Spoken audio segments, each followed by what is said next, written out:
àmọ́ kì í ṣe pé kò sáwọn alágbára ilẹ̀ Yorùbá mọ́. Wọ́n ti fi owó, wọ́n ti fi yan ipò tí wọ́n wà, wọ́n ti fi kó gbogbo wọn mọ́, pípọ̀ nu wọn ti fi kó wọn mọ́ra tán pátápátá. Àwọn alágbára wa yẹn náà pípọ̀ wọn ni ẹ ti gbàbọ̀dè náà. Kì í ṣe pé kò sí agbára nílẹ̀ Yorùbá mọ́. Ní ọwọ́ ọmọdé ò tó pẹpẹ. Àwọn àgbà wo náà sọ bẹ́ẹ̀? Àgbà náà ò wọ kèrèkè. Kẹrí àwọn bàbá wa yìí, àwọn ní ìṣòro tí àwa ọmọdé ìsìn níta ní. Ìfẹ́ owó tí wọ́n ní ó ti olóńkó bá wa. Ìfẹ́ accommodation àwọn bàbá wa jọ̀hún náà olóńkó bá wa, but àwọn ti sìn yìí ìfẹ́ owó ló padà wá ń gba ẹ̀mí lẹ́nu wọn. And so because báwo lẹ ṣe máa rí àjòjì tó ń pa èèyàn ní kò sí ìlú nílẹ̀ Yorùbá tí àwọn Fúlàní yìí ò tí ì máa pààyàn. Kí ni àwọn àgbààgbà tó wà lórí ìlú tó jẹ́ olóyè, baálẹ̀, ọba, òjòyè, ìfúndò àwọn ọ̀dọ́ tí wọn ò tí ì rí wípé àwọn Fúlàní yìí wọ́n ń pa àwọn èèyàn. Olóyè dẹ̀ pariwo tẹ sọ́dọ̀ ta fún. Tí gbogbo tó ń sọ ń gbà yẹn kọ́ ló ń ṣẹlẹ̀ yìí. Kọ́ ló ń ṣe. Olótún wá ó dẹ̀ tún kọ̀ntínú, ọmọ wa tẹ̀ ló wà lórí oyè. Tí wá ló ń fi ọmọ wa onídìí bẹ̀bẹ̀rẹ̀. Ọmọ wa ò ṣèdí bẹ̀bẹ̀rẹ̀ tẹ̀ ló wà lórí oyè. Àwọn àgbààgbà yìí tẹ bá wá nǹkan tẹ máa fi wá mọ̀ pé àwọn bàbá yìí ló ń pa wá. Ó ní pé tẹ bá rí ibì kan táwọn Fúlàní ẹ̀ bá ti lọ strike, táwọn ọ̀dọ́ ọbẹ̀ bá dìde, àwọn táwọn ọlọ́pàá bá dé, àwọn ọba yìí náà máa pọ́ìntì wọn pé ẹ rí ọmọ Sífáwù ni. Ẹ mú dáadáa. Ẹ mú olóṣàyà gbàǹgbà. Tó níbi tí àwọn ọ̀dọ́ ti níṣòro nìyẹn. Ibi tó wá yẹ ká wá fojú sí pé àwọn bàbá ìyá wọn ni wọ́n ń pa wá. Because àwọn gangan náà wọn mọ̀ wípé wọ́n ní àìsàn kan wọ̀ ló pọ̀ mọ́ mẹ̀kúnnù. Tí tó bá pọ̀ mọ́ mẹ̀kúnnù tán ṣé kò ní pọ̀ mọ́ lówó. Àwọn ò dẹ̀ lè escape. Ẹ bá wa dá sí àwọn nílẹ̀ Yorùbá tí wọ́n ti ń protest. Wọ́n protest against America àti Israel. Àwọn Muslim. Ara àjẹkújẹ òun náà ló bá wọn débẹ̀. Ṣebí Sunday Igboho fẹ́ lọ sẹ́kọ̀ọ́ ń gbà yẹn ni wọ́n ní kó má lọ. Ṣé wọ́n ní kí àwọn wèrè yìí ṣé wọ́n pààyàn? Ìlú wo ni wọ́n ti pààyàn? Ṣé wọ́n jáde ni? Ṣé wọ́n jáde ni? Muslim ni mí. Mo ń gbàwẹ̀ bí mo ṣe wà yìí. But ìyẹn ò sọ wípé kí n rí nǹkan tó fẹ́ ṣe ọmọ ìyá mi kí n dẹ̀ dákẹ́ nítorí ẹ̀sìn.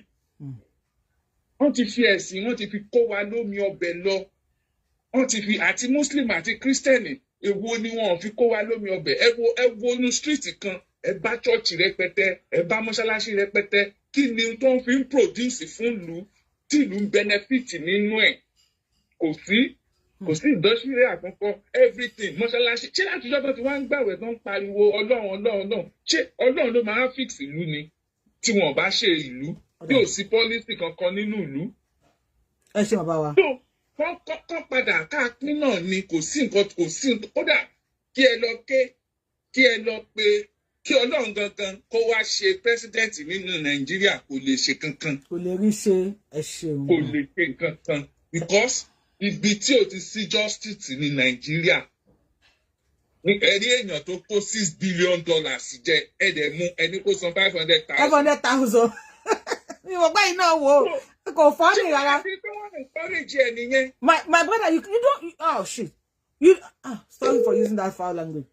Lè blame wọn now. Okay, àwọn tó máa dìde, tó máa jà pé èèyàn kó adúrú billions of dollars yẹn jẹ́ o.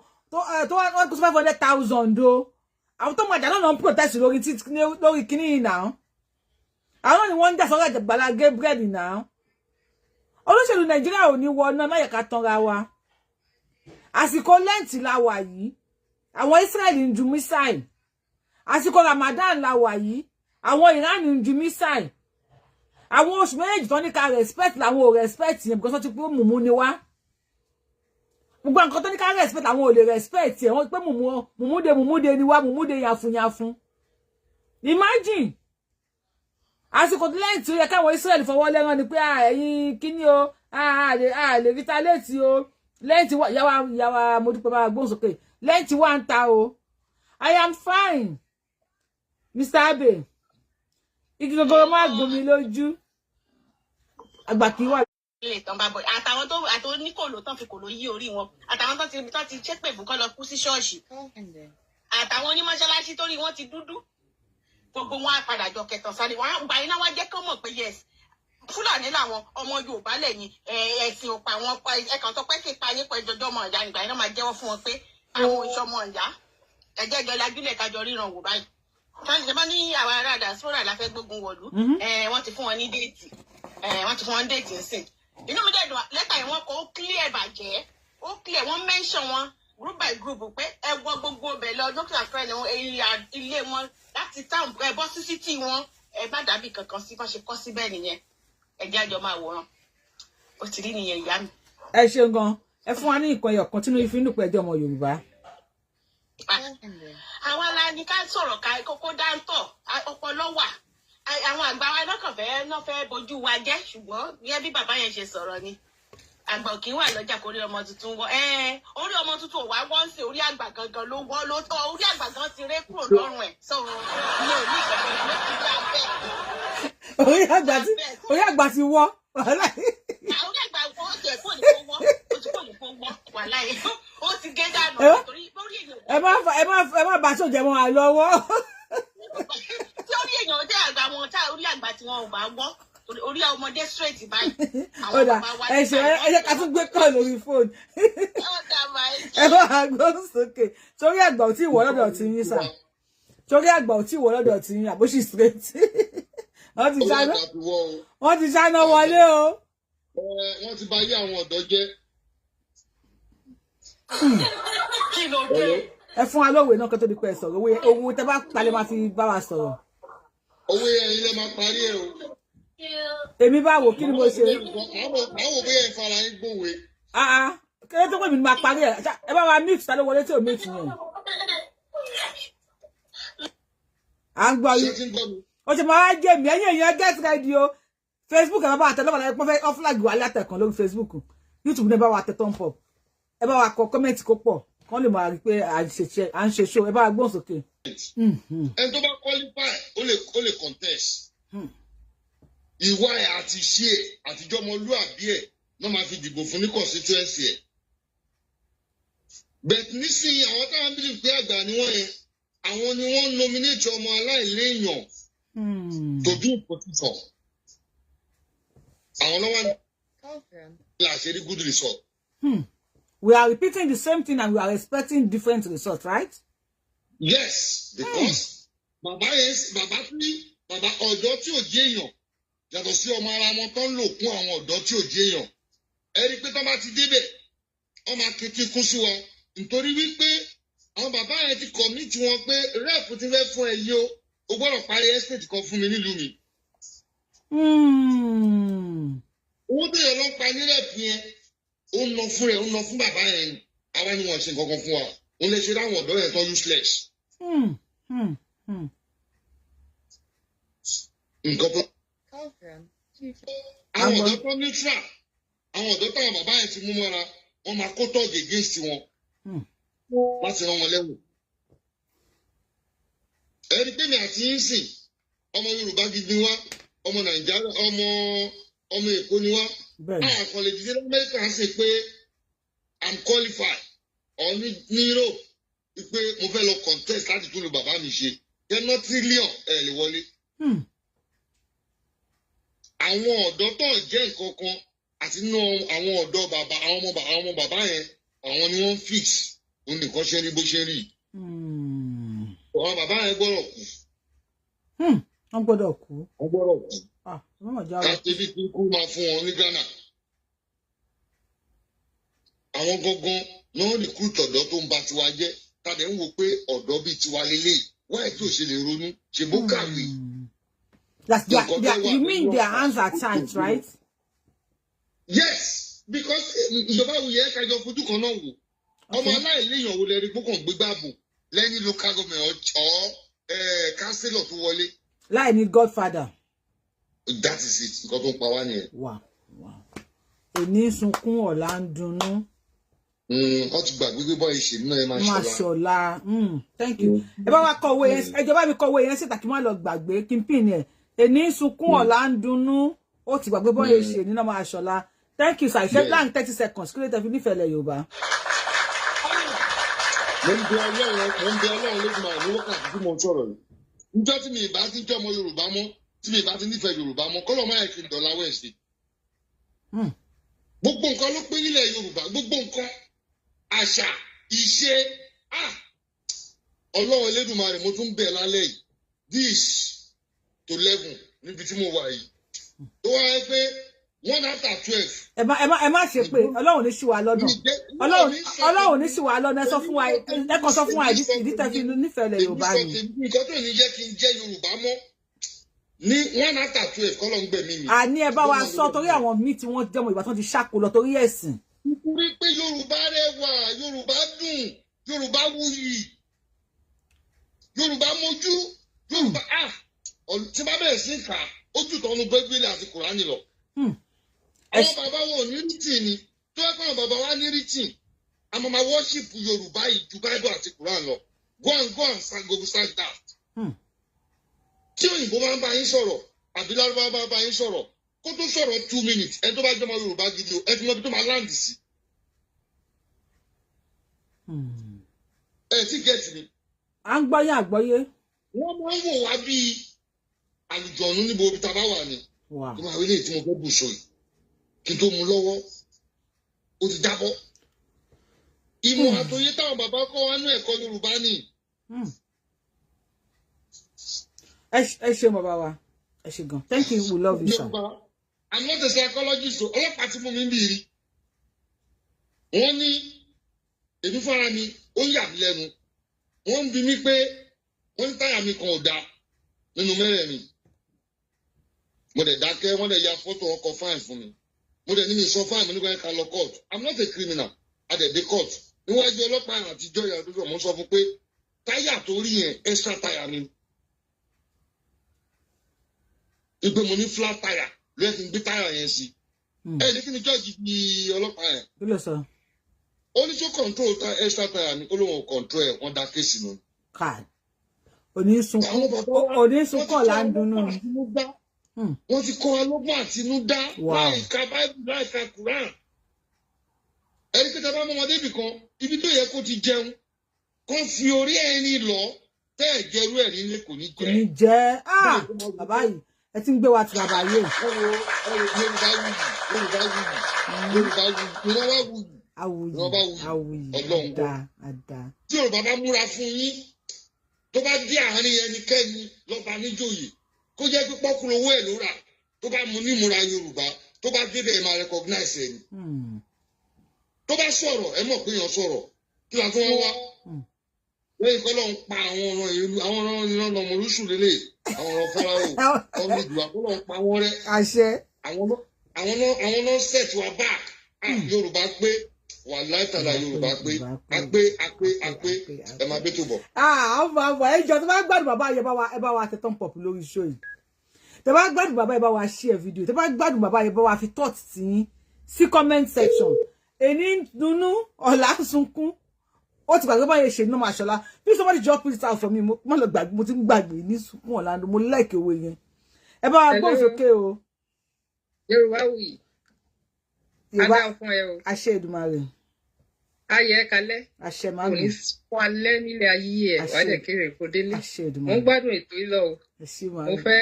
Mo fẹ́ sọ̀rọ̀ kékeré kan. Kẹ́ tó sọ mọ́ mi fún wa lówe kan mà. Ẹ má bínú, má jẹ́ kí n ṣe pàṣíà. Bínú kẹ ọmọ Yorùbá àtàtà nínú. Ìyá ẹ fún wa lówe kan mà. Ẹ fún wa lówe kan. Ìjàpá ìyẹn alábàáhùn àjàpá. Ó lọ sí àjò, ó di ilé àtọ̀nà, ó di ẹrù. Ó wá sọ fáwọn èèyàn pé òun lọ sájò. Àwọn wọ́n wá bèèrè lọ́wọ́ ẹ̀ pé ọjọ́ wo ló máa dé. Ó ló dìgbà tóun bá tẹ́. Ìyẹn ni òwe tí mo pa ń sìn. Okay. Ìjàpá ń lọ sọ́jọ́ sájò. Wọ́n jọ ló máa dọ́jọ́ tó ń bá tẹ́. Ó di ẹrù, ó wá sọ pé òun fẹ́ lọ sájò.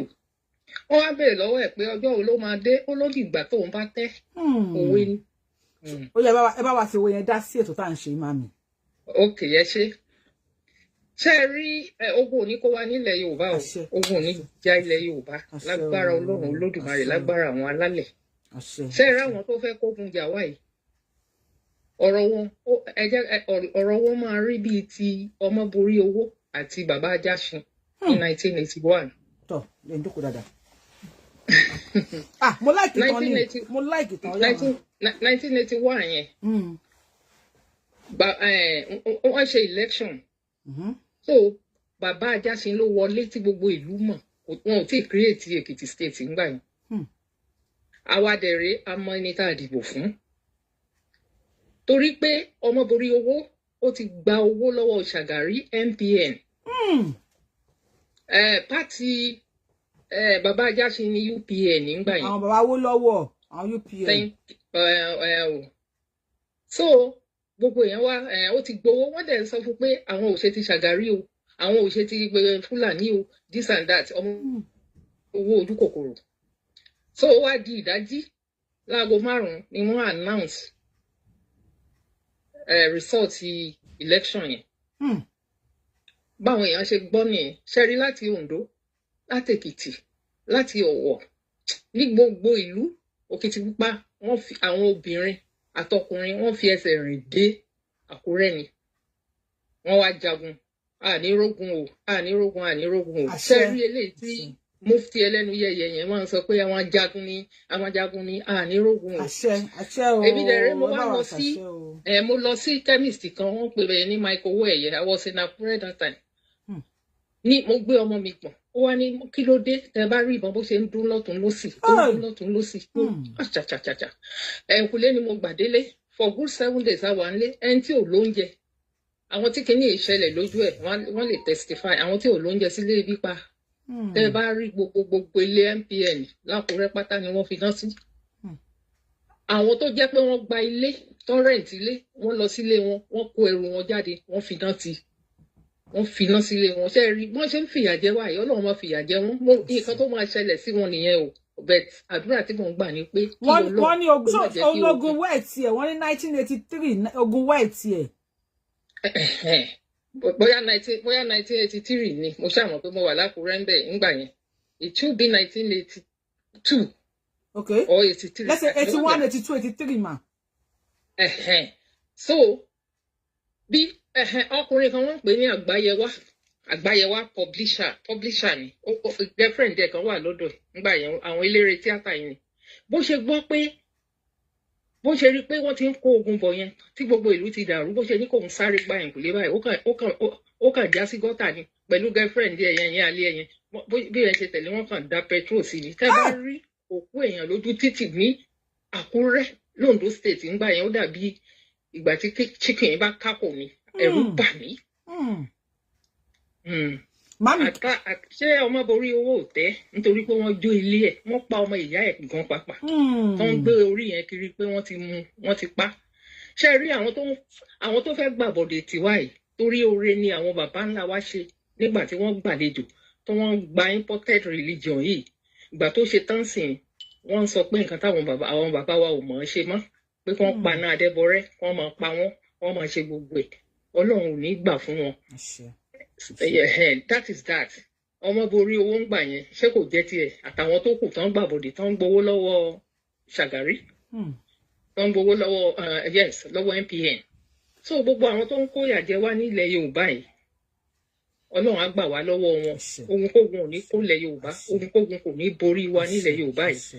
Mo wá tó fẹ́ advice àwọn èèyàn pé kán jọ kán lọ dira wọ́n dẹ̀ ní nǹkan tó máa fi gbára wọn bí ọ̀pá bí ẹ̀pà yẹn tó máa fi gbára wọn kán gbé pamọ́ sínú ilé wọn torí pé àwọn pípò wọ̀nyí wọ́n ti wà láàárín wa káàkiri torí ńgbà tán bá strike wọ́n bá pa wá ń pakúpa Ọlọ́run mo ṣáà ń gbàdúrà lójoojúmọ́ pé òun ò ní wọ ilẹ̀ Yorùbá bó tó wá tún fi eléyìí sọ fún bàbá Tinubu kó jọ torí Ọlọ́run wọ́n bá wa pín Nàìjíríà torí láì pín Nàìjíríà kò sí ìfọ̀kànbalẹ̀ Nàìjíríà ò ṣiṣẹ́ ìyà ń jẹ àwọn èèyàn Ọlọ́run á wà pẹ̀lú yín o. Àṣẹ màámi, mo nífẹ̀ẹ́ Ọlọ́run á sí dúró tì ẹ́ o, àbúrò mi. àṣẹ màámi, ẹ ṣé gan. Ọkàn yá balẹ̀ o.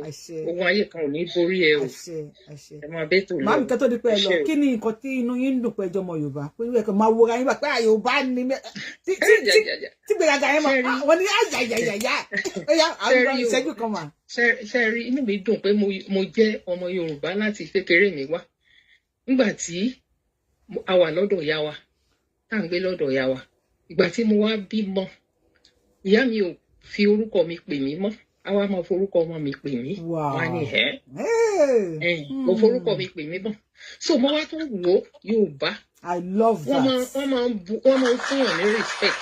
Wọ́n máa ń bu ìfúnyàn. Yorùbá wọ́n gbọ́ fàárí, wọ́n mọ fàárí, wọ́n dá wa mọ̀ níbi tí mo wà níbí báyìí, wọ́n dá wa mọ̀ tá a bá múra tán báyìí. Stepping sí wa tá a bá ń rìn, tàbí ìsọ̀rọ̀ sí wa, ìhùwà sí wa, ìfẹ́ tá a mọ fi hàn. Yorùbá wù mí o, Yorùbá dára o. Ṣẹgbọ́n mi tí bá tó ń bọ̀ ní uncountable times, ilẹ̀ Yorùbá ni màá yà sí. Àtẹ̀mí náà ẹ̀yin ń kọ́.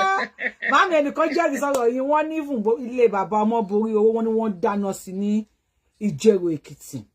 Àwọn èèyàn support mi. Àní wọ́n gbé orí kan, wọ́n ní ẹ̀wọ̀ wọ́n ti rí pa àṣẹ orí àbúrò ẹ̀ ni. Ọmọ borí owó yẹn wá ń kọ́ ní sí màmí. Èmi ò máa wé àìbá òtí ẹ̀ mọ́ ẹ tí mo tẹ ọmọ borí owó ń tà ẹ̀mí ẹ náà. Òbí á senior mi gbà yẹn, òun náà á ti dàgbà báyìí.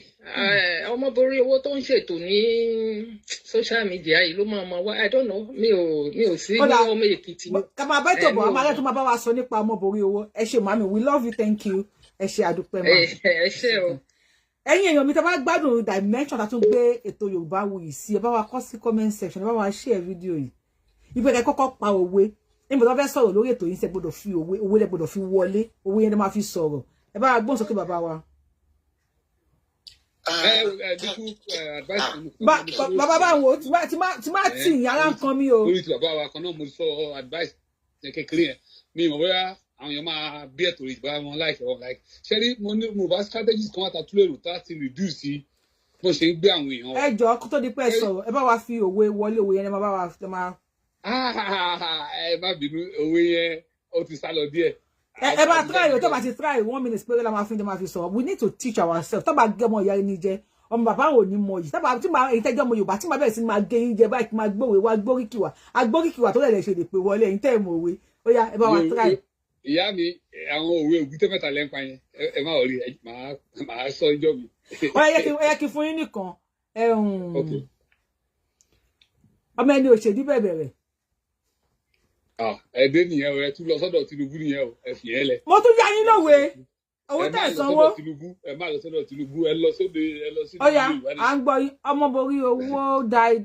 Ọmọ borí ó ti padà wá kú. Wow. Ẹ bá wa gbọ́n sókè.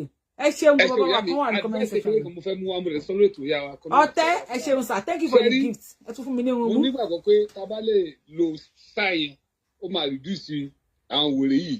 That is, tí gọ́ọ̀mẹ̀ntì bá lè accept, ṣeré ọ̀kadà yẹn, tó bá lè stop ọ̀kadà díẹ̀, kò yẹ yí. Ṣeré ọ̀kadà wà láǹkó tó ń yẹ fàáfù yẹ, pé tó bá ti ń bọ̀ lọ́dọ̀ wa, wọ́n máa kó ọ̀kadà sínú trailer. Bẹ́ẹ̀ni. Àwọn pẹ̀lú ọ̀kadà níjọ ń dé. Bẹ́ẹ̀ni. So ṣeré advice yẹn, mo ti sọ̀rọ̀ ti bí 2-3 days, but ó dà pé àwọn èèyàn wò pé ọ̀gbẹ́ni ọ̀kadà báwo àwọn èèyàn fi ń jẹ wọ́n fi ń ṣe kíní kan.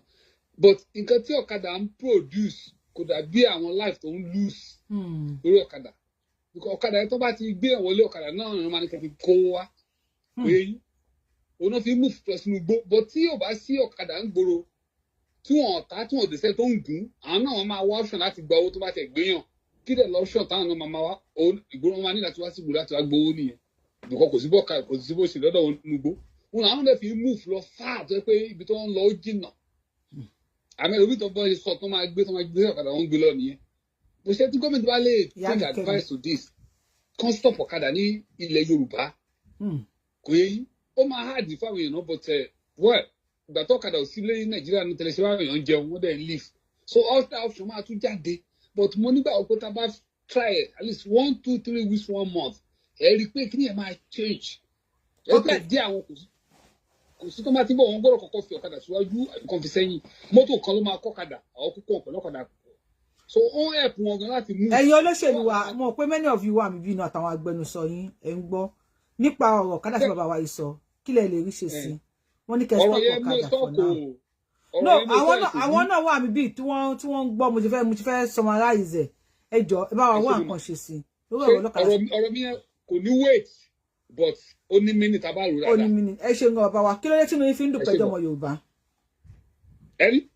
kí ló máa ń dùn nínú ìjọba máa mú proud pé Yorùbá ni mí o. nǹkan tó dùn mí pọ̀ lórí ọ̀rọ̀ Yorùbá. ẹ bá wa sọ ní ìṣẹ́jú kan sà. gbogbo nǹkan aláfiyàtọ̀ èdè ọ̀rọ̀ wa ó ní mínì orúkọ wa ó ní mínì ìṣesí wa ó ní mínì ẹ káàárọ̀ lásán ó ní mínì táwa ní ká máa tú lọ àlẹ́ in fact a ṣe àlẹ́ lọ fún ẹ ṣe ń gbọ́ ọ̀rọ̀ wa ẹ ṣe àdúpẹ́.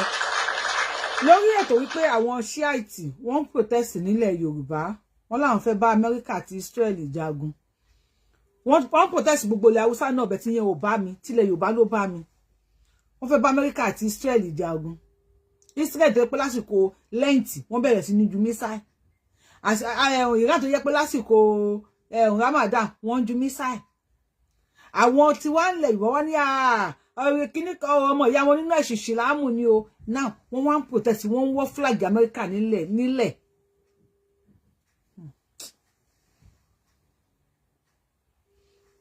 tó bá ń gbọ́ wèrèrè o ẹ bá wa pé wèrèrè o ẹnìkan sọ̀rọ̀ ló pa nípa kí lórúkọ ẹ bá wa pè sórí ètò ẹ bá wa sọ ìtàn mọ́ borí owó ẹnìkan sọ ìtàn mọ́ borí owó fún wa they should go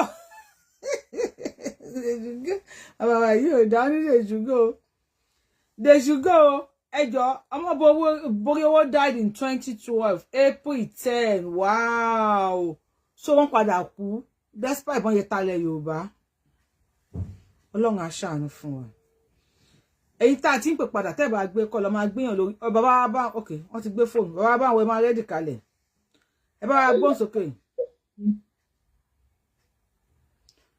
hello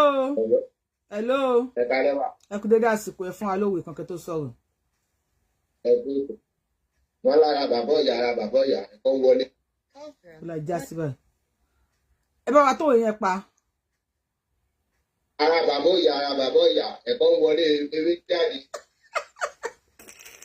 Ẹ̀yà ẹ bá wa fi òwe yín dá sí ètò tó wà nílẹ̀ yìí pẹ̀lú àwọn mùsùlùmí tí wọ́n tó fẹ́ lọ bá Amẹ́ríkà jà yìí ẹ bá wa dá sí kó má kórè burúkú hàn wá nílẹ̀ Yorùbá ẹ bá wa dá sí.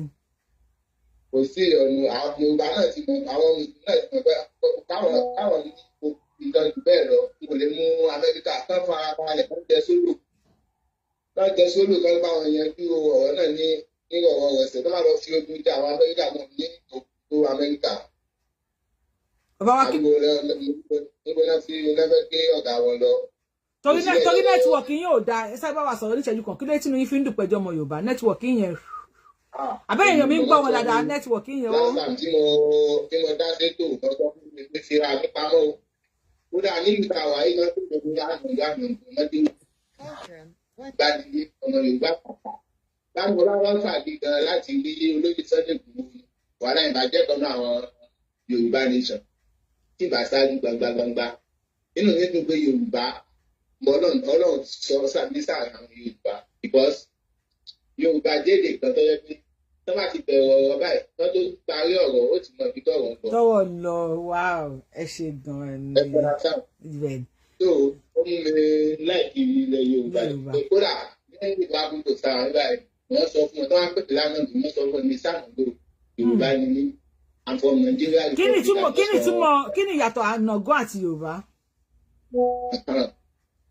for example ọ̀dọ̀ wa ní Ìbàdàn ní sí táwọn Benin bá ti wọlé àti àwọn wọn aṣọ bàtà wa tí bàtà wa bá já èyí sì lè mọ fún wọn lò pé bàtà tiwa tó bá já wọn dàbí ẹrú tiwa ní. mẹ ọlágbàjọ pàlà wọn dàbí wọn ti wọlé sọ́dọ̀ wa ní pé lónìí wọn ti ṣiṣẹ́ àwọn náà ti wà ní ìtẹwà yìí àmọ́ Yorùbá èmi sàtọ̀ yíwà.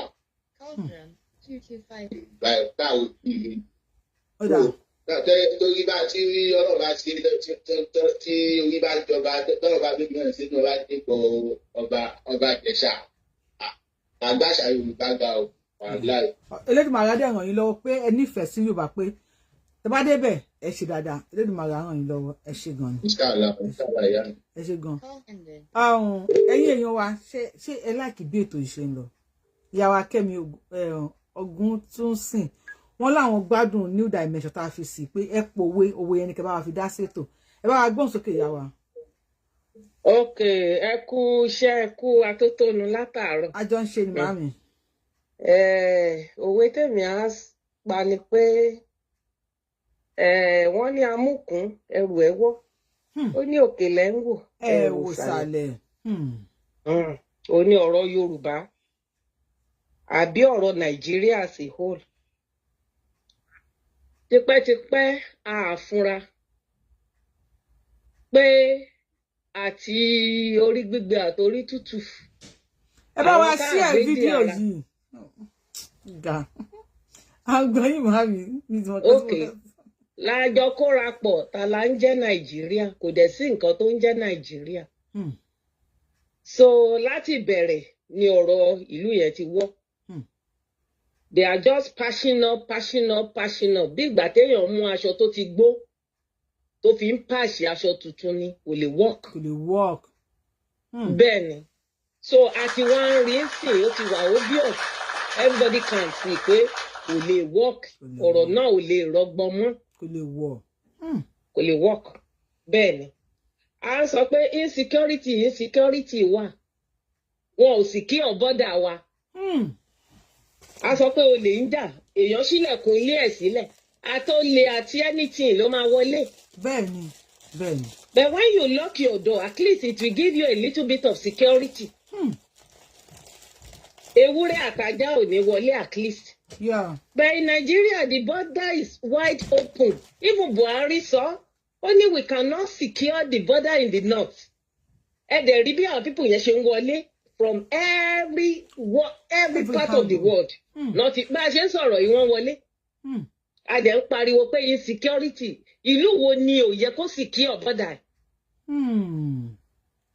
Àwọn ìlú tí ò tó wa let's say Ghana kí ni population Ghana? Ghana ò ju state méjì nílẹ̀ Yorùbá kí ni population Burkina Faso? Wọ́n secure border ìlú tí ò bá ti lè secure border ẹ̀ kó gbàgbé ẹ̀. Torí anything ló máa wọlé anything from anywhere will come in. Ìyẹn wá ìlú gan tó ń secure àwọn gan sì ní issue ká má wá sọ ìlú tí wọn ò secure border ẹ̀.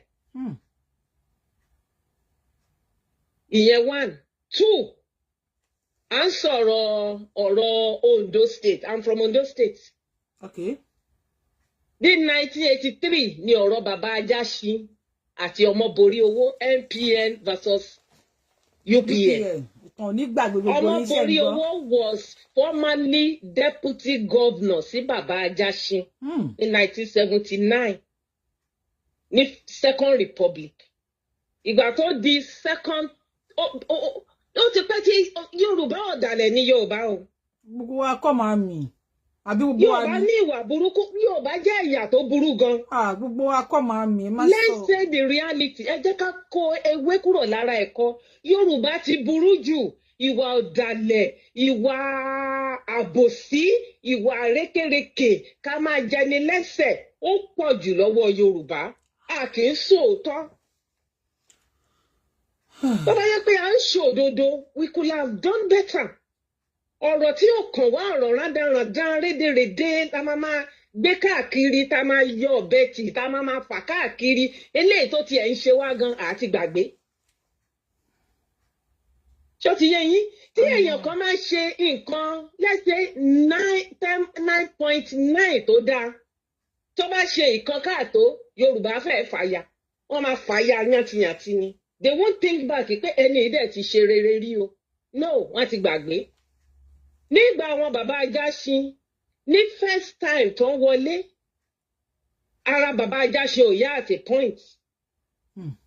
Tí Ọmọborí Owó tó jẹ́ deputy ó take over. Ó rò pé bàbá yẹn máa kú.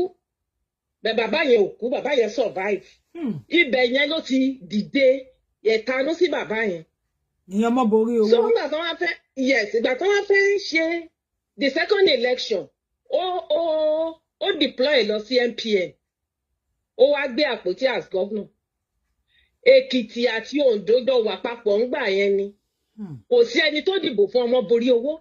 He only had one candidate in the House of Assembly. Ó dẹ̀ wá declare àwọn rígì pé òun ló wọlé. Báwo lèèyàn ṣe ní candidate ẹyọ kan ní house ta lóun win ní election? Wọ́n bá sọ di ogun ìgbà yẹn náà pé Ondo State ní pé bàbá ò ní gbà. Bàbá ò ní gbà ni ó di ogun. Wọ́n para wọn, wọ́n pa àwọn NPN. Ìgbà yẹn náà pa Àgbáyẹwá. Àgbáyẹwá was from Idoani. That's my town. Bẹ̀tọ̀ lóye ní Àkúrẹ́, wọ́n pa. Gbogbo nǹkan tó ń jẹ́ Àgbáyẹwá náà erase. Wọ́n jó hòtẹ́ẹ̀lì ẹ̀, wọ́n jó sọ́mẹ̀lì ẹ̀, wọ́n erase ẹ̀ pátápátá ẹ̀ lè gborúkọ ẹ̀ mọ́ l'Àkúrẹ́. Wọ́n pa Fágbàmígbé publishers.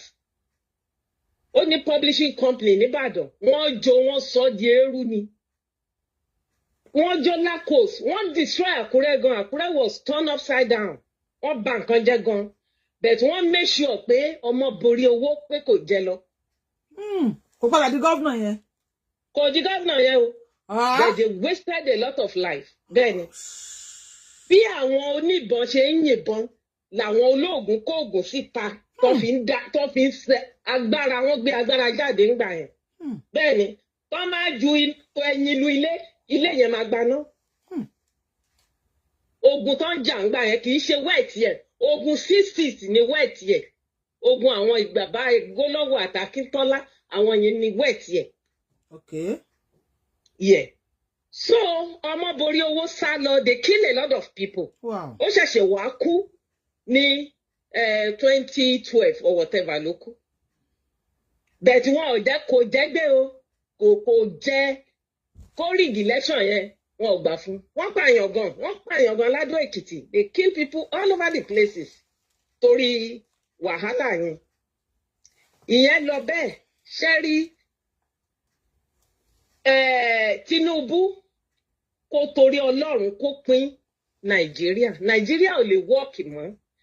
Tí Tinubu bá wá lọ kúrò láìpín ìlú, Yorùbá dáràn o. Kékeré là ń rí iye o, kàsàkàsà ń bọ̀. Nǹkan tí Fúlàní máa fi Yorùbá ṣe, nílé ìròyìn tán. Àtọ́ba àti ìjòyè, àwọn báyìí, wọ́n máa pa wọ́n dànù ni. They will do a lot harm sí ilẹ̀ Yorùbá. So Tinubu gbọ́dọ̀ torí Ọlọ́run kó pín ìlú because kò mọ nǹkan tó lè ṣẹlẹ̀ tó ń sọ pé 1931. Kí ló fún ní idea kó máa di 1931? 2031. Kí ló fún ní idea kó máa di 3031? 2031, mami. 2031. Torí pé àwọn ọmọ tó bá máa dé lẹ́yìn fídíò wọ́n lè play ní after 100 years lẹ́yìn wa. So kán lè mọ̀ wípé time tá ń sọ nìyẹn. Ẹ ṣé mami ẹ continue. Pé kó pín ìlú ń sìn kò mọ nǹkan tó lè ṣẹlẹ̀. Wọ́n lè overtake government yẹn. Wọ́n lè pa á. Òun gan lè má dìgbà yẹn. Kí ló mọ̀ tó máa ṣẹlẹ̀ in the next 1 year, in the next 2 years? Tó ti gba government kò rójú tú ìjọba ṣe, àbóríṣe, kò ríṣe náà. It's becoming worse day by day. Ebi ń para ìlú ò rọgbọ. There's no insecurity. Killing here, èmi wọ́n tún ti pààyàn o, ọ̀la wọ́n tún ti pààyàn. Ṣé lè la máa ṣe? It's not gonna work. It's not gonna work. Kán pín kí kálukú máa lọ tiẹ̀. It's never a crime. Ṣé rí Yorùbá dùn ní ẹ̀yà? Èmi like Yorùbá. I'm proud to be a Yorùbá. Mami nǹkan tó sọ tínú yín ṣe ń dùpẹ́ ẹjọ́ ọmọ Yorùbá. Owó lẹ pa wọlé ná. Owó lẹ pa mami. Mo ní amúkún ẹrù ẹwọ. Yes, okay, lẹ́wọ̀ ẹ̀wò sàlẹ̀. Àwọn tó gbà ń bẹ̀ nísìn. Ẹ̀kọ́ wo lẹ fẹ́ kí wọ́n kọ́ nínú ìtàn ọmọ borí owó tí ẹ pa pẹ̀lú Ṣàgàrí àti bí ẹ̀mí àwọn ọmọ Yorùbá ṣe waste àti bí ìran Yorùbá ò ṣe ní gbàgbé tó ń jẹ́ ọmọ borí owó most especially ní Èkìtì. Mo lè mọ̀ pé àwọn tí wọ́n pa lẹ́kìtì nígbà yẹn wọn ò tó àwọn tí Boko Haram ti pa nílẹ̀ Yorùbá nísìn. Everybody ẹ̀kọ́ mo fẹ́ put ẹ̀ as in lesson wo lẹ fẹ́ kí àwọn olóṣèlú ti sìn àwọn bàbá wa ti sìn àwọn tí power wà lọ́wọ́ wọn nísìn ẹ̀kọ́ ò lè fẹ́ kí wọ́n kọ́ ẹ bá wa sọ màmí ẹyẹ yan ẹ bá wa fò opinion yín sí comment section à ń gbọ́ yín mà. ẹ̀kọ́ tí mo fẹ́ ká refer back to that ká learn life wà wasted there. Gbogbo àwọn tá a dẹ̀ sọ pé wọ́n pa nígbà yẹn ká tiẹ̀ kó wọn jọ bóyá èèyàn 20 or 25 compared to àwọn èèyàn tó ń pa on the daily basis nsìn ó pọ̀ jù. They are wasting life. Wọ́n dẹ̀ waste àwọn intelligence. We are wasting our resources. I love it. Àbára wa ṣe àkóra wa pọ̀ láti achieve nǹkan tó dáa ní ilẹ̀ Yorùbá. And they are putting down bad legacy. Ṣebí ìtàn ọmọ borí owó là ń pa ń sìn. In future, nǹkan tó ń ṣẹlẹ̀ yìí náà máa dìtàn. Ó máa dìtàn, wọ́n máa refer sí pé ìgbà tí Tinubu jẹ o tó ṣe ìjọba o ṣe náà pa àwọn èèyàn. All the time. Kò dẹ̀ rí nǹkan ṣe sí. So òun la fi ń bẹ̀ pé kó pín ìlú kí kálukú máa ná ń lọ ẹ̀. At least kálukú á lè sì kí ọ̀bọ̀dà ẹ̀. Kì í ṣe pé kí ìlú pọ̀ ni wọ́n fi ń ṣe ìlú bí kò ṣe pé how well ni ìlú yẹ kó jẹ́. Not how far. Not how far, not how big. Ìtọ́ pé ra wọn ní giant of Africa. They are not giant of anything. Ẹ ṣeun gan-an. Wọ́n rí ìlú tó wà ní Europe tí wọ́n ò pé 1 million. Country kan dẹ̀ ni wọ́n. Bẹ́ẹ̀ ni. Ẹ ṣe gan màmí àgbà onítàn lórílẹ̀ àwọn èèyàn ti ń kọ sí comment section wọ́n ní we love this mama àwọn èèyàn láwọn nífẹ̀ẹ́ níta bá nífẹ̀ẹ́ wọn ẹ bá wa kọ sí comment section. Thank you ma'am. We'll see you some other time. Ọkùn kan mo like Yorùbá. I'm proud to be Yorùbá. Yorùbá ní àṣà. Yorùbá ló ní èdè. Yorùbá ní àpọ́nlé. Ṣẹ́rí Yorùbá ń gbà mí nígbà tí sọ̀rọ̀ ẹ lè fojú bá àwọn ọmọ yín sọ̀rọ̀. So Yorùbá ìgbà mí nígbà tí you speak with body language, your actions speak. Louder than the words. Bẹ́ẹ̀ ni àwọn èèyàn tí ẹ̀ ní mọ̀ kí ló ń ṣẹlẹ̀ but ẹni tẹ́ ń fún ní message yẹn ó ti get message. So Yorùbá nìyẹn that's Yorùbá. Ọlọ́run ràn wá lọ́wọ́. Àṣẹ ẹ ṣé gan ìyá wa bàbá wa bá àwọn bá wa gbóhùn sókè ẹ ṣé màmí we love you thank you so much. Bye you welcome. Bye. Yorùbá àti dùnjù bàbá wa bá wò ẹ jẹ́ wà lórí TikTok ẹ lè ọmọ ìfẹ́ bá wa dáná sísì díẹ̀ díẹ̀ ká tó kó tó kàn ìkẹ́kọ̀ọ́ máa wà kan dákẹ́ síbẹ̀. Bẹ̀rẹ̀ ẹni tó bá fẹ́ sọ̀rọ̀ ló máa sọ̀rọ̀ bàbá wa bá wọn sọ̀rọ̀. Ohun tí èmi fẹ́ fi bẹ̀rẹ̀ ni pé wọ́n ní àgbájọpọ̀ wọn la fi ń sọ̀yà. Àjòjì ẹ̀yin yẹn bá wa parí ẹ̀ àgbájọpọ̀ wọn la fi ń sọ̀rọ̀ ẹ̀yin yẹn bá wa parí ẹ̀ à ń gbọ́ yín. So ibi tábí tó kàn ẹ tó bá mi tẹ́lẹ̀ fà láì bọ̀tún lórí Facebook yẹn I love you guys ẹ tẹ́lẹ̀ bá wa fẹ́ náà. Ibi tọ̀rọ̀ Yorùbá ibi tọ̀rọ̀ wá dé sí ni pé nígbà tó ṣẹlẹ̀ ní Kwara ń dọ̀kí ká ní pé àti wàyí òyìnbó náà máa sọ pé united we stand divided we fall. Ẹni ìsìn nǹkan tó kan Yorùbá sí ni pé ká gbára wa pọ̀ ká gbára wa lẹ̀ lọ́wọ́ irú kìrúdò kíní Fúlàní lè ní kíní kan wọ́n pa àyàn kan lọ́la ẹ̀ nǹkan tó jẹ́ kí n gbowó ẹ̀ nìyẹn. Ó kẹ́ jẹ́ kí n wá sọ̀rọ̀ nípa ti Ọmọborówó. Ṣé ọ̀rọ̀ Ọmọborówó yẹn òwe náà tó tún bá lọ ni pé ṣé mọ̀ pé ẹni ọba wo ẹ̀bá jẹ́ kó gbọ́ ni Awólọ́wọ̀ ṣe mistake àwọn mistake ẹ̀ pọ̀ gan-an òun ló fa Awólọ́wọ̀ nígbà ọ̀rọ̀ Ọmọborówó yẹn tí obìnrin ẹ̀ ṣe sọ lóòótọ́ Awólọ́wọ̀ Ọmọborówó ni deputy inú pátì kan gbogbo wọn jọ wà òun ni deputy Ajásin but Awólọ́wọ̀ wá make mistake kan nígbà tán lọ sí primary tó jẹ́ pé wọ́n fẹ́ dìbò ń gbà yẹn Ọmọborówó sọ pé òun ló yẹ kóun jẹ gómìnà sí gbà yẹn la wà ní western ní Ondo province la jẹ́ ìgbà yẹn tá a jẹ́ gbà wà ní western region so ní Awólọ́wọ̀ ní òun àti Ajásin ọ̀rẹ́ ni wọ́n Awólọ́wọ̀ ní jẹ́ kí bàbá yìí kó tún rọ̀ mí again ní tí ìjà ti ṣẹlẹ̀ nìyẹn nǹkan tó mú kó Ọmọborówó kúrò ń bẹ̀ yẹn nìyẹn inú bí ó kúrò ń bẹ̀ ọmọ ṣe sọ pé ó yẹ ká. bàbá wo Awólọ́wọ̀ yìí kó tún rọ̀ ní again. Ọba Ajásin ọ̀rẹ́ lòun àti Ajásin.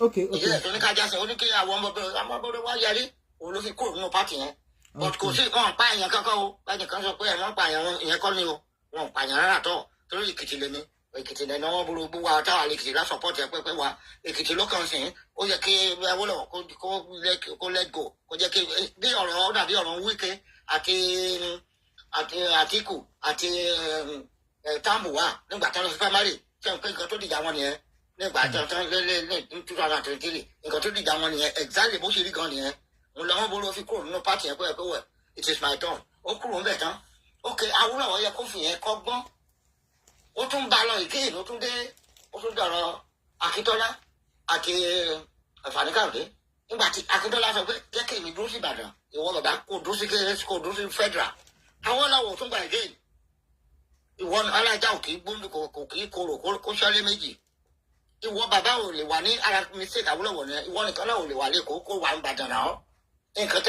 nǹkan tó ṣe lóńdó tọmọ bolo fi kúrò ń pàtì yẹn òun náà ló fi lọ ṣe Akíntọ́lá fi kúrò ń bẹ̀ tó lọ dápẹ́ tètè lẹ̀ àwọn àti Fani-Káyọ̀dé wọ́n fi lọ dá pàtì lẹ̀ nǹkan tó fa owó ẹ̀tì ẹ̀ nìyẹn gbogbo wa rí gbogbo táwọn lọ́wọ́ bá rí. bàbá wa ọdún wo lọdún ogun wẹ̀tì ẹ̀. 1964 ló bẹ̀rẹ̀. story tá à ń sọ yìí story of 80 something ẹ̀yin èèyàn. story ọmọbìnrin owó ní 80 something ẹ̀yin tẹ́ bá wà ní kíní tẹ́ bá gbọ́ sí ṣé wọ́n pààyàn àbí wọ́n pààyàn. ẹ̀ka tí èmi sọ pé ọ̀rọ̀ ọmọbìnrin owó ó yàtọ̀ sí ọ̀rọ̀ wẹ̀tì ẹ̀. wọ́n ti sọ pé wẹ̀tì ogun wẹ̀tì ọ̀tọ̀. ẹgbẹ́ tó gún wẹ̀tì tọrọ ọmọ olówó ó ṣẹlẹ̀ kọ́rọ́ kí wẹ̀tì ṣẹlẹ̀ bọ̀tí tí nǹkan tí mo fẹ́ clear ni pé ọ̀rọ̀ ọmọ olówó kò gbẹ wọn pààyàn kankan gbà yẹn ọ̀tọ̀ kan jẹ́ pé bẹ́ẹ̀ ni àtò ẹ̀tọ́ ìsìnà ni ìgbà tó mo sọ pé ó yẹ ká wúrọ̀ wọ̀ ìbá ti kọ́ bọ́ ọmọ ẹgbẹ́ nǹkan tí mo ṣe ní nǹkan tí mo ṣe Èkìtì lèmi nílùú tèmi ní kẹlẹ o bàbá wa bá ń wò ẹni wọn pààyàn ẹ̀yin tẹ́ bá wà lórí comment section please ẹ bá wa judge wọn pààyàn bí wọn ẹni sọ bá wa bá ń wò. bàbá wa bá ń wò à ń wo comment section báyìí bàbá wa bá ń wò comment section àwọn èèyàn sọ pé wọ́n pààyàn àti rẹ̀ ni sọ pé wọ́n pààyàn o. ẹ jẹ́ kí n sọ kí n lọ àwọn mísẹ̀ pẹ̀lú wẹ̀tì ẹni. bàbá wa sọ pé ogun wẹ̀tì 63 ni then ogun eléyìí 80 something náà ń sọ ẹ̀yin èèyàn wa àwọn nǹkan tá a bá wa lò ní 80 something lọ fi tó fi àwọn ẹyin tó ń lò báwo ni ẹ jẹ́ ká sọ̀rọ̀ ẹgbẹ́ wọn pààyàn ẹyin tí wọ́n ń lò ní 83 81 82 yẹn kí ló dé tí wọ́n bá wa kó àwọn èèyàn yẹn jáde nísìnyí tí Fúlàní ń pààyàn yìí. Can we say something about that? Can we say something about àwọn ẹyin tí wọ́n lò nígbà yẹn? Kọ̀ọ̀kan tí ẹ ti ẹnì kankan tó ìwọ̀n ga owó ẹ̀jẹ̀ yẹn gan ìní wà lára àwọn tó ṣe participate mẹ́. Nígbà tí mi sọ ni pé ìgbà tó tẹ̀ ṣẹlẹ̀ tí àwọn Akíntọ́lá tó lọ dá pàtì tẹ̀ lẹ́wọ̀n àti Fani-Káyọ̀dé kan pè ní power party ibi tí ọ̀rọ̀ ti ṣẹlẹ̀ nìkan àwọn support Awólọ́wọ̀ òun ló dìjà ní west ẹ̀ ń gbà yẹn. Ó dà bàbá wa ẹ ká tún gbé kọ̀ lórí fóònù ẹ bá wa gbé sókè lórí fóònù ẹ ká tún gbé kọ̀ lórí fóònù ẹ ṣì wà pẹ̀lú wa sà. Ẹ jẹ́ kí n sọ nínú ọ̀rọ̀ àgbáyé wa yẹn àgbáyé wa tó sọ yẹn òun ló ní LASCA tó wà lẹ́kọ̀ọ́ tẹ́fà tí kò ní bàbí academy lẹ́kọ̀ọ́ yẹn òun ló Lagos Secondary Commercial Academy òun ló ní àgbáyé wa iṣẹ́ ọwọ́ ìlú jẹ́ because wà ní amúrọ̀bà ni òun lọ́ fi jọmọ́lé l'Àkúrẹ́ yes àgbáyé wa wọ̀sà òun ló ní Lagos Secondary Commercial Academy school yẹn kọ́ wà ní Fàdèyí kó tó kó lọ sí ọ̀nà. Bàbá wa ẹ̀kọ́ wo lè fẹ́ kí àwọn olóṣèlú tó wà nísìn kán kọ́ nípa ìtàn ọmọborí owó àti Awólọ́wọ̀. Nǹkan tá a yẹ ká ní pé ẹ̀pẹ́ tó jì sí kòtò ní kan fi ti ẹ̀kọ́ gbọ́n àbòye ẹ̀sìpẹ́ta Awólọ́wọ̀ gan especially kan fi kọ́ gbọ́n gan because of class. Ìtọ́jú wa ń bẹ̀ ni ẹ̀ tó jì sí kòtò ká fi ti ẹ̀kọ́ gbọ́n ni. Ọ̀dà ẹ ṣe bàbá wa ẹ bá wa gbóhùn sókè lórí fóònù à ń gbọ́ yín lórí fóònù ẹ bá wa mí ìfẹ́ bá wa bá ń wò ẹ ṣe tún máa sọ̀rọ̀ ẹ bá wa gbóhùn sókè. Ọlọ́run akókó ṣàánú wa. Àṣẹ fún alówè kan tó máa fi wọlé sà. Omi tó bá mọ níwọ̀n lèèyàn rẹ́ lásì. Omi tó bá mọ níwọ̀n là ń bá wọn rẹ́ lásì. Ẹ jẹ́ ẹkú àgbọ̀ dìde tàyín dé. Ọlọ́run aṣọ yín lẹ́sàn-án. Àìdọ̀lọ́ra ògòǹgò a ò gbọ́dọ̀ fi wé ta dígbóná kú. Àìlọ́ra ògòǹgò a ò gbọ́dọ̀ fi wé ta dígbóná kú. Ẹ bá wa fi sọ̀rọ̀ lórí ọ̀rọ̀ tó ń ṣẹlẹ̀ nílẹ̀ Yorùbá tí wọ́n ń protest àti wọ́n ṣe ń pa àwọn èèyàn. Tí n bá lómi tí Yorùbá bá ní omi tó bá nu wọn níwọ̀n là ń rẹ́ lásì òun lọ̀rọ̀ Nàìjíríà àti ilẹ̀ Yorùbá. Bá wa power tap àríyìn gbé wọlé àwọn èèyàn power tap ni ẹ bá wa gbọ́n sókè sà. Nàìjíríà ti omi ńlá ni láti wọ́n rẹ́ sí ti kéré. Omi ilẹ̀ Yorùbá mọ níwọ̀n tá a bá rẹ́ lásì ojú wa kára wa. Wow, that's nice. Ojú wa kára wa. A tó pín ohun tí ò tó yìí a tó pín. Ṣùgbọ́n tá a bá ń dúró de Nàìjíríà agbábú omi tó ti dọ̀tí tí ò ṣàn òun ni ó ń rùn orílẹ̀-èdè Nàìjíríà ń rùn ó ń rùn ó ti kú fún ẹ̀gbin tìmùtìmù gbẹ́gbin dànù lórílẹ̀-èdè Nàìjíríà tá a bá mú omi tiwa tó mọ níwọ̀nba tá a bá rẹ́ láwa sí á tó pín àìdẹ̀lọ́ra ògòǹgò yìí a gbọ́dọ̀ fi wé ta dígbọ́nrán kù ó tilẹ̀ hùn kí orílẹ̀-èdè Yorùbá kó rí a gbọ́dọ̀ fi wé àwọn ọmọ afìtọ̀fọ́rí wọ̀nyí náà.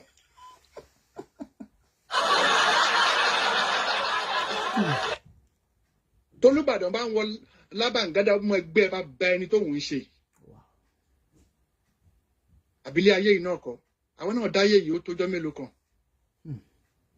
àwọn sọ̀rọ̀ ẹ̀ ń sọ̀pọ̀tì ìránù ìráàtì ṣé wọ́n rántí ṣọ́tẹ̀ mẹ́tẹ́ wọn mọ̀ yín ni àwọn tí ó mọ̀ yín tí wọ́n mọ̀ pé ẹ̀ exist nígbà tí wọ́n ń pààyàn káàkiri tó ń pààyàn káàkiri kò máa sẹ́ni tó jáde. bẹ́ẹ̀. wọ́n wá di wọ́n ó mà ṣe o ó tán lọ́wọ́ ọmọ bọ́ lọ́wọ́ ọmọ tó ń jẹ eérú. ṣé rí ọ̀rọ̀ ẹyin tó sọ yẹn lẹ́ẹ̀kan pé ẹyin tí wọ́n Yorùbá wí ẹyin ti dòbu òbu ẹyin ló kù lọ́wọ́ gbogbo lot of people sì ẹyin ti di òbu mọ́ wọn lọ́wọ́. báwo ni ẹyin ṣe di òbu mọ́ bàbá wa lọ́wọ́. nítorí wọn tọ́ bó ṣe kí wọ́n tọ́ wọn rìn bó ṣe kí wọ́n rìn ni. kí làwọn kan tí wọ́n ṣe. ó bá dà fún ìyá mi á dà fún ìyá mi. àṣẹ Èdùmàrè. mo rántí ní ìlú tèmi ti wá à ń pe ẹnìkan ní òró ọ̀nà jagunjagun kìnìún ló fi ń jagun kìnìún ẹkùn ni bàbá yẹn fi ń jagun ẹkùn ààyè nígbà tó dáàrin kan bẹ́ẹ̀ yẹn tí ọjọ́ borí ọjọ́ bàbá bá wọlẹ̀ nígbà tó máa wọlẹ̀ ó ní tí nǹkan kan bá ti ṣe yín tí nǹkan kan bá ṣẹlẹ̀ ogun kógun tó bá dé sí yín ẹ̀wọ̀n ṣéènì náà ń pè lẹ́wọ̀n ibi tó wọlẹ̀ sí ṣéènì kan ó wà níbẹ̀ ó wà ní ìlú ìlàlódé míì lójú oró náà tẹ́ ẹ bá ti wá o ogun kógun tó bá ti ṣẹlẹ̀ sí yín tẹ́ ẹ bá ti wá tẹ́ ẹ bá ti fà á ẹ pè mí máa dá yín lóhùn. wọ́n bá ní sórí Yorùbá ló máa ń lóṣò tínú wọn ń dọ̀bálẹ̀. Jáde ẹni tó tẹ̀ ní kíjẹ ẹni tó tó mẹ́ ó ti wọlé lọ àgbúrò ẹ̀mẹ jáde ogun ò sí ìṣẹ̀lẹ̀ òṣẹlẹ̀ bọ́n ṣe lọ síbẹ̀ nìyẹn mo bá lọ fa ogun ti dé bí bàbá yìí ṣe jáde nìyẹn ṣé tó jáde ó ń bẹ́ orí lọ ni nígbà tó máa wá wò pé láàdẹ ń kọlà ńgbà yẹn àwọn ọmọ òun lélẹ́yìí ẹ̀dẹ̀ lógún ló ṣẹlẹ̀ òun náà fi ń kì wá lọ́ máa bẹ́ni lórí fìyókù jí ni. máa bẹ́ni lórí fìyókù jí ni. tẹ́ bá délùú Ìlaró lénìí ó láwọn ìdílé kan tó jẹ́ pé tó ń bá débẹ̀ tó ń bá fa ṣéènì yẹn Yorùbáwùyí sọ pé nìkan parọ́ lórí prógrámù ẹ̀ tó bá fa ṣéènì yẹn á sì máa jáde tó bá débì kan kò ní jáde mọ́ táwọn kan bá lọ fà á kò ní jáde rárá wọn ò tọ́ bí wọ́n ṣe yẹ kán tọ́ ni ohun tó yẹ kán fún Ògún wọn ò fún ohun tó yẹ kán fún Èṣù wọn ò fún ohun tó yẹ kán fún Ọbàtálá wọn ò fún mọ́. so bàbá wa kí ni advice lè fún àwọn bàbá Tinubu tí wọ́n jèrè ẹ̀hún kí lórúkọ ẹ̀ ìgbádùn gọ́ọ̀mẹ̀ntì free education free health care ṣùgbọ́n lásìkò tí wọ́n sọ Àgbàlá Gabriel di gọ́ọ̀mẹ̀ntì táwọn èèyàn lọ ń sábà. ṣé rí ìyá mi ẹni tó àwọn kìrìsìtẹ́nì ló máa ń sọ̀rọ̀ kan wá ní ẹni tó bá fọlọ́run lẹ̀ tí ó sìn òòṣà tí ò tọ́ Ọlọ́run ló máa sìn. ṣé rí gbogbo àwọn mo gbọ́rọ̀ kan mo sì ń ṣèwádìí bóyá òótọ́ ni bóyá ni ṣé wọ́n sọ pé orí program yẹn náà ti sọ́njọ́ kan pé ọmọ Guinea ni bàbá olódò dẹ lóòótọ́ ó sì ní passport Guinea lọ́wọ́ ó ní passport Guinea. bàbá ẹ jẹ́ ká fi ọmọ olódò dẹ jẹ́ ọmọ Guinea ẹ jẹ́ ká fi sílẹ̀. ṣé rí bí mo ṣe sọ lẹ́ẹ̀kan pé Yorùbá ló ń lóṣò tínú wọn ń dọ̀bálẹ̀ àwọn èèyàn kan tó ń bá ti dépò wọn fẹ́ kẹ́ni ẹlòmíì ò débẹ̀ mọ́ ní Yorùbá sọ pé adìyẹ gíga kò ń fẹ́ kí kékeré ó kọ mọ́. Ó dà bàbá wa ẹ fún wa ní láàrin ìṣẹ́jú kan kí nínú yín fi ń dùn why are you proud láti jọmọ Yorùbá kí nínú yín fi ń dùn pé jọmọ Yorùbá. Yorùbá wuyì kò ní tán nínú gbá osùn ká má fi kọmọlá ká má ìtọ́ máa ta máa fi kọmọlá lágbọ́dọ̀ wà ń bẹ ọmọ Yorùbá lèmi inú mi ń dùn bó ti sọ pé àwọn èèyàn burúkú wà nílẹ̀ Yorùbá yìí síbẹ̀ inú mi ń dùn torí nílẹ̀ Yorùbá ló ti máa gbọ́ orúkọ oríkì nílẹ̀ Yorùbá ló ti máa gbọ́ àwọn àdàmọ̀dì ọ̀rọ̀ àwọn ẹ̀ṣà ọ̀rọ̀ nílẹ̀ Yorùbá ní onílù ti máa fi lù kì ẹ́ tí wọ́n á pè ẹ́ délédélé torí àwú mo rántí Àyìnlá Ọmọwúrà nígbà ayé ẹ̀kọ́ lọ́nà bá ń fọ̀rùn kẹ́ bàbá yẹn ó ṣorin kan fún Danjuma Lágége onílù ẹ sọ pé Haúsá ò lóríkì ọmọ Haúsá ò lóríkì nínú orin yẹn ṣé Yorùbá ni ò lóríkì orúkọ èmi Àlàní Òpó ọmọ Òpó múlẹ́rọ máa já alẹ́ kan Àlàní lóríkì ti jáde yẹn. ọmọ Òpó rọṣọ gbogbo ìjà Yorùbá dùn. Yorùbá dùn ìyá mi. ẹ ṣe bàbá akápàtẹ ọfún yín ẹ ṣe gan yín àtúgbò lè mú wọlé thank you so much Mr. Dàpọ̀ bá wa gbé ìsókè lórí TikTok ó lẹ́tì kẹ báyìí kí ni máa ń fa ìjà la wà báyìí Àlàní Òpó Mr. Dàpọ̀ bá wa gbóhùn sókè. ẹ ṣe mà ẹ kú iṣẹ́ mà ẹ ṣe mà. ìyá wa so one proverb tí mo fẹ́ sọ ni I don't know if this is a proverb I think it is but bá mi náà mọ̀ mi kò dé ní ọlọ́mọ. ok bá mi náà mọ̀ mi kò dé ní ọlọ́mọ ẹ bá wa fi dá sí ètò tá à ń ṣe yìí ta lọmọ tán náà ta lọ lọmọ ta ló máa gbèjà wa wọ́n ti fẹ́ náà wá pa wọn bá wa ò dáwò o wọ́n ti fẹ́ náà wá pa wọn bá wa ò dáwò o ẹ bá wa dá sétò. mi ò mọ bí ṣe máa connect ẹ̀ tí this. ok ẹ dá sétò a máa mú yọjá mi ẹ dá sétò wọ́n ti bẹ̀rẹ̀ protest nílẹ̀ Yorùbá wọ́n fẹ́ protest against America àti Iran America ti stress lórí ọ̀rọ̀ Iran then wọ́n pàrọ̀ nílẹ̀ Yorùbá àgbọ̀n kan ṣé o ṣáà bá dá sí i. èyí tó dùn mí ní Hausa Fulani wọ́n ṣe ti tàwọn ní not protesting and putting Palestine flags and Iranian flags but èyí tó dùn mí ní I don't really care about them but when I saw on TikTok àwọn nílẹ̀ Yorùbá protesting and having those flags like kilo kan wọn protesting pa Kwara or Kogi but ṣùgbọ́n one protest meaning for other people's land so that was very clear but the main thing tí mo fẹ́ sọ ni things that make me nǹkan tó jẹ́ kí inú mi dùn pé mo jẹ́ ọmọ Yorùbá I think 3 mo fẹ́ mention so when I listen to the phone sorry my Yoruba isn't very but I like your show. Thank you. I've been listening to some people are saying Oriki. Actually, like the Japanese have something like that. What in me like Nipa Yoruba is something unique that when I type on ChatGPT or online, it only says Yoruba people are the only ones doing this. And one is Yoruba women are the most fertile women in the world. Like Yoruba women, it says, I think it's somewhere in Ondo, I think, that they give birth to the most twins. No, that's not Ondo. So, Ondo can your state lower. Oyo State. Okay, sorry. So when you that's something unique that no other women on earth. Wow, that's unique about us. Yes, that's unique. In the whole world, I want to be Juju. So that's one. This one, this second one, more likely because I'm all about like technology and all that stuff. So more be ChatGPT pay because more this Ifa thing, Ifa. Thank you. Sometimes. Who did it first? Because I know I want you, but Awala that whole computer stuff. Awala GPT that computer 256-bit IFA thing definition stuff. Talu kokoshe. And I said Chinese people they did it. Their own is like goes up to I think 72 or something, but our own Nina Yoruba goes up to 256 and. We are the only ones that had that thing in the whole world. Wow. And that thing is computer tí mo lò yìí o, phone tí mo lò, anything your computer is based on that 256-bit thing, not the Chinese one. So, and I know Oyinbo people, there's a debate when I go online that because it was after Oyinbo people came and saw us that invention came up, that we used that 256 yeah. What I put one in Ufa 256 me. What you got to put them in Ufa? But I'm saying they don't want fair phone. But me, I'm putting 2 and 2 together. I know there is nobody in the whole world. If I type it right now, we are the only one that had that complex 256 before. I want Babala will be going to give for me. Yeah. The Chinese had one, but theirs was like 72. I want Nikan. I need to. Hey, join you only fat about Loreto. Please, I don't know about Loreto. About put about. It's right. Okay, I will also put right. Please, about put more light.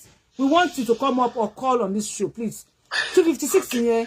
Babala will cut to keep for me. Nípa computer. I'm letting Bolenu be 4 people. Although you know what is ChatGPT, I begin up with me. Looking in here. ChatGPT. Yeah. So can you get us? In Koketa, Tani. Also, that 256 technology one is my best one. This other one is, we are the only one that has that bata or talking drum. Nobody else has that ability to speak with instrument. Nobody else. Wow. Wow. So I really appreciate that. So you got to amongst other things, but those ones I'm very, very proud about. Eshima. Thank you. So I'm from Epe, but I asked my dad, he said, but there's one line, Omitun join your fi-fi. I know there's see, imagine Omitun join your fi-fi. You can get our you more. You know Ricky one. My full assignment, sir. She's married. Yes, ma'am. No, I have a Yoruba woman I'm cutting right now, and okay.